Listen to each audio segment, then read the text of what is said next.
Wait to present you two prominent scholars. Okay. First, Dayan.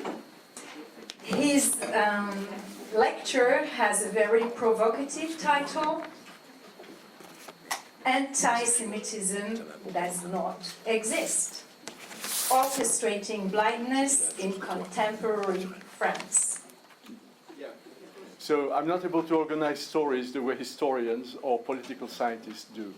So I am somehow using a number of French examples to ask questions about how do we perceive anti-Semitism and how do we know it exists. And so I'm asking a number of questions, and the situation in France will appear as a background to my question, and it will give meat to my questions. So I think that what the situation is characterized by the presence of archaic anti-Semitism. There used to be a time where anti-Semitism made statements. There used to be a time where anti-Semitism translated itself by attacks, by descriptions, by insults, by recourse to conspiracy theories, etc. I think that what I'm interested in is a new form of anti-Semitism, which I call the anti-Semitism of denegation. I'm using here a psychoanalytic concept, but you could call it disclaiming anti-Semitism. And I think that it is a new form of anti-Semitism, and this new form of anti-Semitism seems to walk hand in hand with the previous one. So the question is, what is it, and how does it connect to its, to its respectable ancestor? Okay? So I think that I want to describe a number of languages of anti-Semitism, all of which have to do with some sort of a denial. And by the way, I used to be a friend of a man called Serge Moscovici, who was a social psychologist, very interested in psychoanalysis, and he had a big debate with Pierre Bourdieu. Pierre Bourdieu said that in the social science, to bring psychology is some sort of a lack of elegance. And Moscovici answered, "Dear sir, dear Pierre Bourdieu, if you took off from sociology and from the social sciences all the notions that come from psychology, sociology would be reduced to 2 pages." Okay, so I am using notions that do come from psychology and from psychoanalysis. So I think that I would like to speak of denegative anti-Semitism.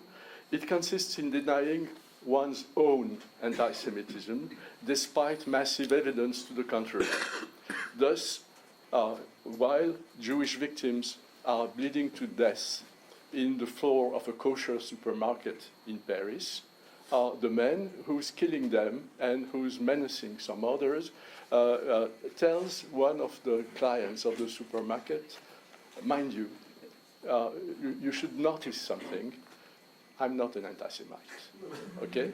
The question, this struck me very much, because I thought, am I mad? Or is he mad? And if he's not mad, what does he mean? And does the word anti-Semitism has a new meaning that I would ignore? Or does anti-Semitism has a new status that I ignore? So I thought that I decided that this story had to be taken seriously. It's not something without importance. I believe, on the contrary, it translates in a certain way the zeitgeist, where the present anti-Semitism is happening. So this is my first genre. This is what I call denegative, which is a French word which I vaguely translate by changing the accent. But you could say disclaimed anti-Semitism if you don't like psychoanalysis too much. Second type of anti-Semitism is what I call spectatorial anti-Semitism. Spectatorial anti-Semitism consists in denying that anti-Semitism exists, but it is no longer my anti-Semitism. It is the anti-Semitism of others. And what is interesting about this type of denial is that it pretends to emanate from objective observers. And it often emanates from those people in our societies that are in charge of establishing factuality. I think I would call these people in charge of establishing factuality the priests of factuality. Among them, judges, magistrates, lawyers, journalists, and some high public intellectuals. I think that I'm particularly sensitive to the role of public intellectuals in somehow being guides who provide anti-Semites with arguments that allow them to hide or to disguise their anti-Semitism. The third dimension, or the third language, is what I would call altruistic anti-Semitism. It is anti-Semitism which is done with the best of intentions, and it is almost an ethical advocation. I think that this is the anti-Semitism of the virtuous, of the people who are so virtuous that they need to express their virtue by a certain form of anti-Semitism. And I think that, in a way, this type of anti-Semitism is the more interesting and the most difficult. But having 20 minutes, I decided to skip it. And I can,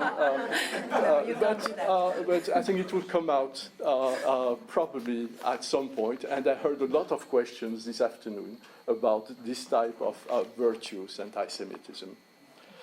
The next and last type of anti-Semitism, which I'm interested in, is what I call equivocal anti-Semitism. And equivocal anti-Semitism consists in playing cat and mouse.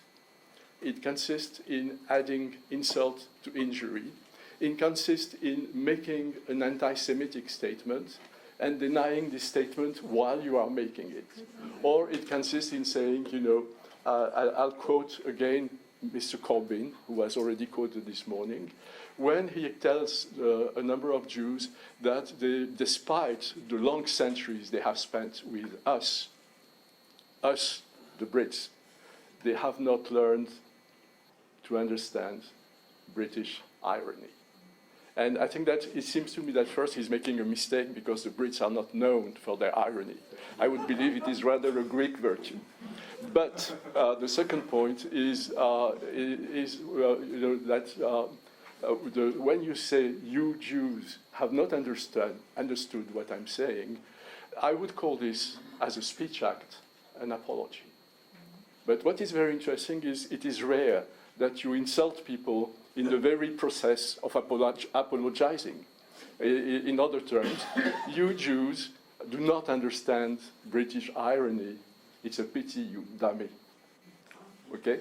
And I think that the insult, and this is equivocal anti-Semitism, and to me it's one of the gravest, okay?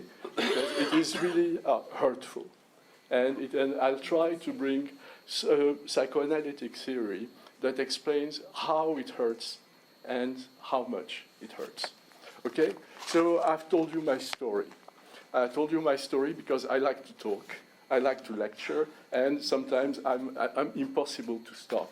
At one point, my friend will be my police, and they will tell me to stop, to disappear from your sight. But when they do so, I have an advantage. I have already told you my story. Okay, so you know what it is that I'm talking about. Okay, a few words about France, which I believe that I still should stop. I'm not only here to do some sort of philosophy of language, I'm also here to speak about the French situation. So I think that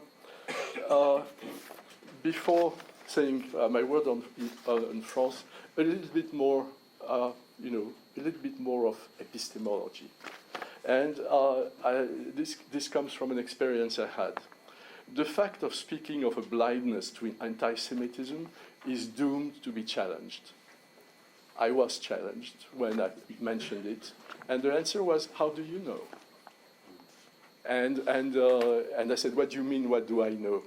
And the answer was, "How do you know this statement which you accuse me of being blind to, how do you know it is anti-Semitic? Are there ways of are there forms of anti-Semitism that are ambiguous? And how can you be sure that this was anti-Semitic?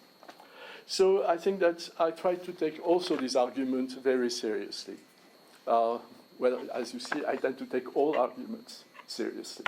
So I believe that there's an anti-Semitism which is manifested through signs. For example, you go out in the street and you tell someone, you bloody Jew.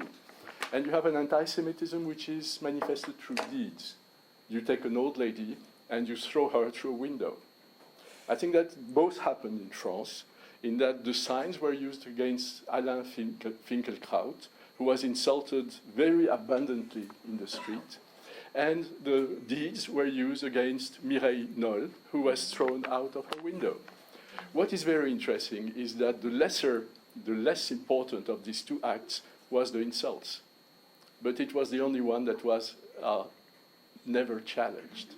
It was accepted as anti-Semitic without a doubt. As to the killing of Mrs. Knoll, there have been all sorts of doubts and all sorts of challenges to the notion that this was an anti-Semitic event. It could be anything but anti-Semitic.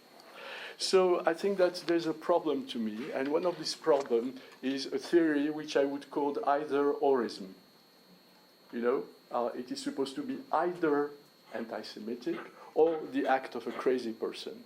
It is supposed to be either anti-Semitic or greed. And I believe that there's an important notion in psychoanalysis and in certain versions of Marxism, which is that of overdetermination. Why does it need to be either or? It can be both at once, and the question is, how do the two combine? How do the two organize themselves? So I believe that, again, I'm trying to do some sort of a hygiene of vocabulary. I think that, my last hygienic point is that why is speech important? Speech is important as a caption. I think that I'm an admirer of Irving Goffman. And Irving Goffman had this notion, when he saw a situation he tried to describe, he said, what's going on here? Okay? Is it meat or is it fish? What is happening under my eyes? Can you give a name to what is happening?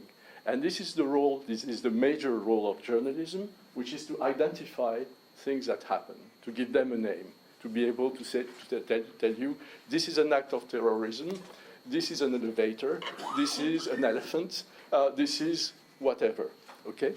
So I think that the problem is not, one of the problems is identifying, telling you, this is anti-Semitic or not.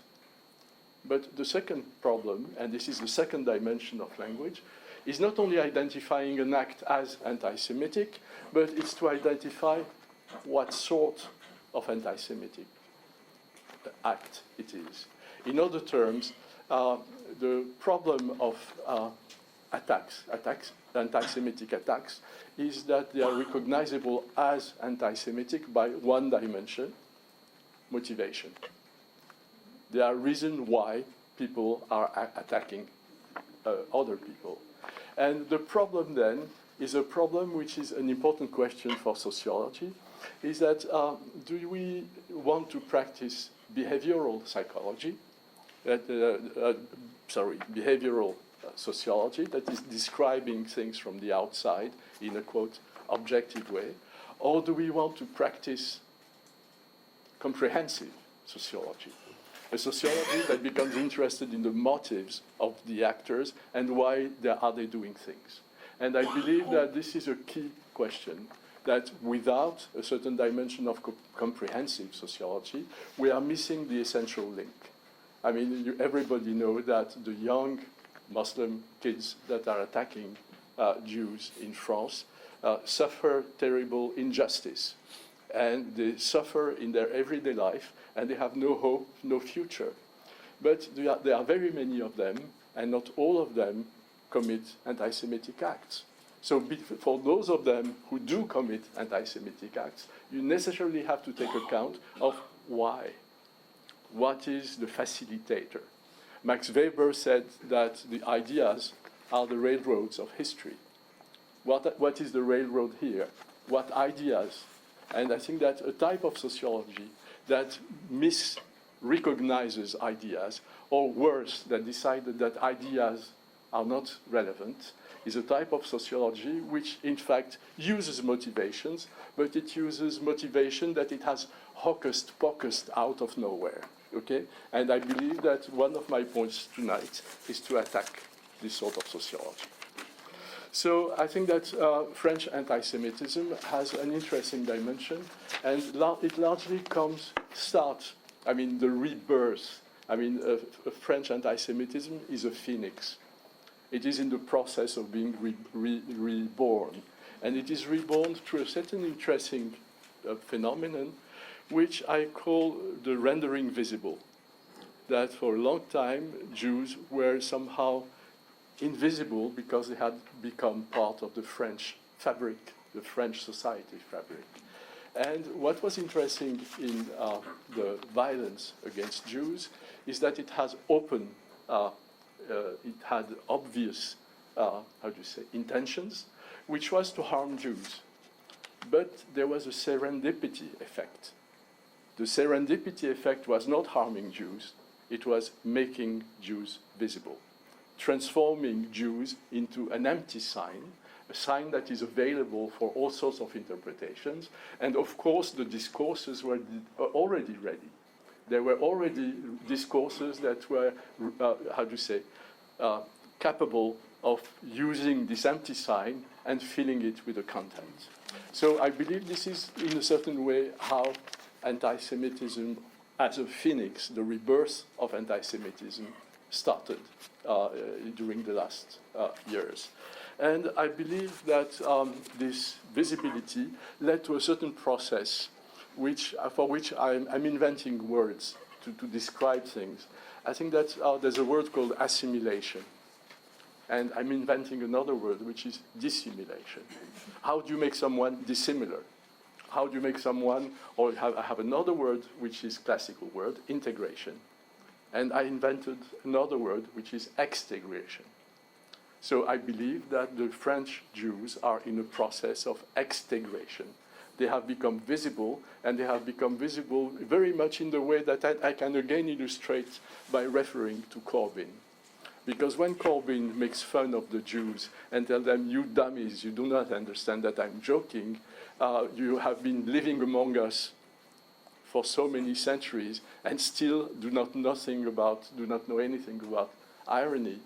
I thought that what is interesting, the most important part of this statement is you have been living among us. In order to have the you and us, you first need to expel the Jews from British society. So first you expel the Jews, then you hold them at arm's length, and then you call them dummies. But calling them dummies is the end of a slightly complex process. And this process I call extegration, making you other, and making you other, which leads to the whole theory of otherness. In that, I believe, but this is one of my theories, it is vaguely influenced by Levinas, but not entirely. And I believe that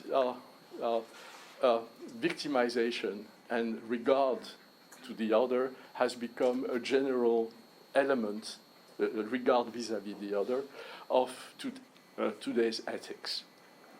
In that I have to be respectful to the victim, I have to regard people who are different from me, and I have to express regard for others. And this is what defines me as an ethic person. Okay? The question for me is that very often otherness has been simplified. I think that we are in a moment of history where you have entitled others. Those entitled others, some writers call the other. Okay?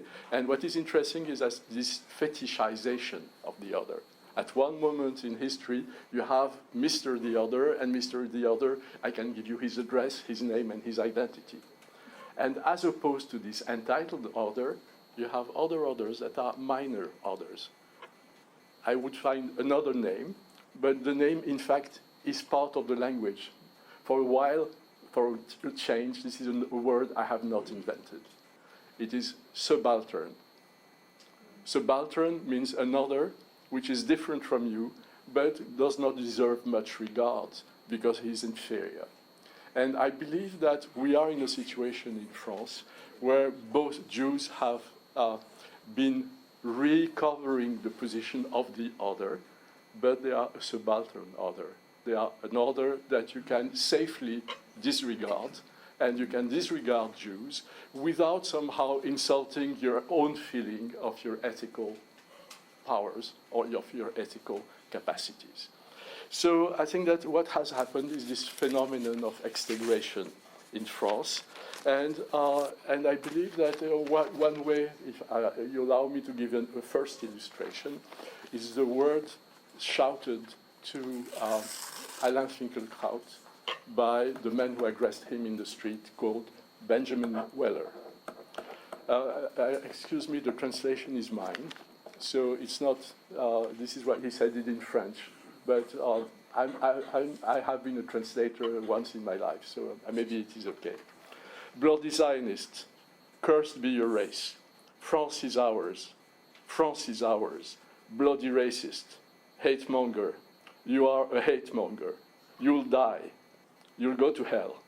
God will punish you. The people will punish you. The Creator will punish you. You turd. You Zionist.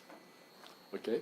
So I think that in this process, you see very clearly how a certain part of the population is being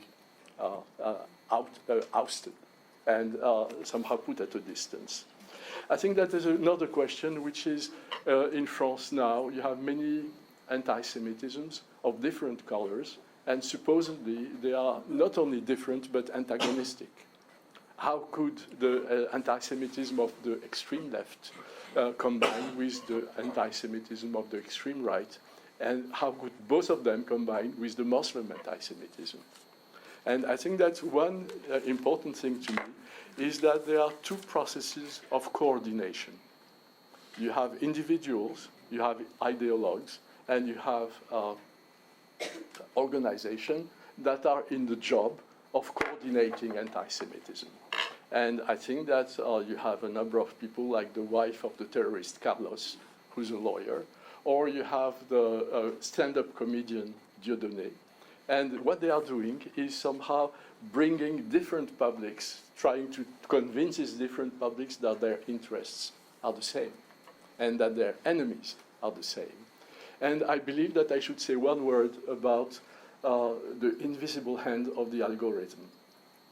I think that the social networks are functioning in a very interesting way, because once you are profiled, you will receive news of your anti-Semitism, but you might also receive news of your neighbor's anti-Semitism. So that, in a way, you have this enlargement of a basis which creates public, or which create publics. And I think that these two instances of coordination somehow allow to understand how anti-Semitism is growing. Did you tell me I'm finished? No, I just say thank you for this subtle analysis, and that you have another 10 minutes. Let's say no. 4 or 5 minutes maximum to conclude, if okay. you can. So I was, as you see, I was well inspired to tell you the story first.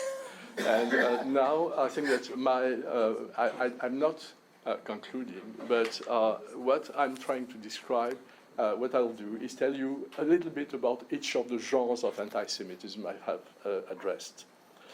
I think that as an example to the negative anti-Semitism, I would quote an opera that has a connection to France because its first showing was in Lyon, and then its second showing was in Brussels.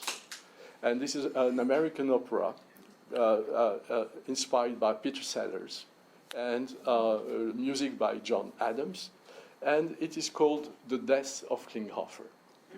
And I think that what is very interesting is that the authors of the opera were vociferating that to consider that this opera might be anti-Semitic is an absurd story, that it was perfectly balanced and it was perfectly coherent. I think that there was, and they tried to explain how it was important that to keep a balanced vision of Israelis and Palestinians. I agree. I think that it's a very respectable project, except that this opera has no Israeli in it. Okay? What you have is an American Jew, and probably balance has to do with the fact that, the laws of physics, when you throw people overboard, they usually fall. But what is interesting is that this was an American Jew. And in the opera, you see all sorts of American Jews, usually ridiculous, but you are not executed because you have bad taste or because you are ridiculous. But what strikes me is that this balanced opera decides to do as if American Jews were Israeli. Okay? Or maybe in a way they are, but in what discourse are they? It is the discourse in which both are Jewish. So this is a pure example of anti-Semitism. I think it is not discussable. And I think that what I was struck by was the strength of the denials and the way that of all progressive newspapers in the world accepted this story, except two. The two that did not accept the story were the Wall Street Journal and the New York Times. Equivocal anti-Semitism I have already discussed, and it has to do with adding insult to injury. And maybe I'll finish on this because if not, she will kill me. Not now. But don't kill me. Let me survive for 3 minutes. So I think that I have a friend who's a British psychoanalyst called Jonathan Sklar, and he has done a study very influenced by the Hungarian psychoanalyst Sándor Ferenczi. And Sándor Ferenczi, as you know, is the major specialist of trauma. And his most famous paper is a paper that was tutored by Freud, where he was explaining what happens to children who are seduced by adults. What sort of trauma you go through when you're a child molested by an adult. And Sándor Ferenczi said you have, interestingly, two traumas. You have two steps to the trauma. The first is the physical contact that through which seduction can become something much worse, in which seduction can become rape. But the second trauma is when the adult tells the child, don't say it to anyone. And if you say it to anyone, they won't believe you.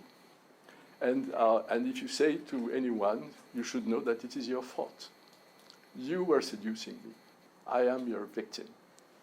Okay?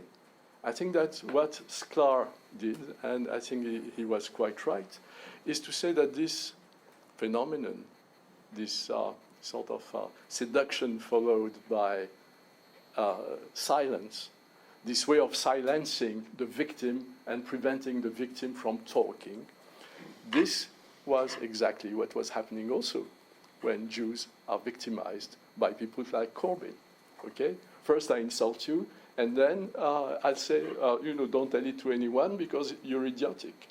They will realize that you're idiotic and you have no idea what irony is about. Okay?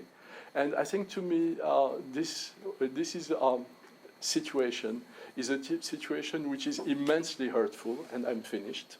And it is immensely hurtful because somehow what it has to do is not only insulting people or harming people, but it is harming the very right to expression. There's a moment where you are inhibited in your possibility of expression.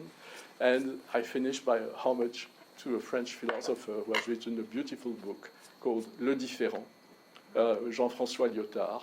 And Jean-François Lyotard says that you have a certain moment where litigation is impossible because in order to litigate, you have to have your language And if you're obliged to litigate within the language of your opponent, then you are no longer a litigator, you're a victim. Thank you. Thank you very much.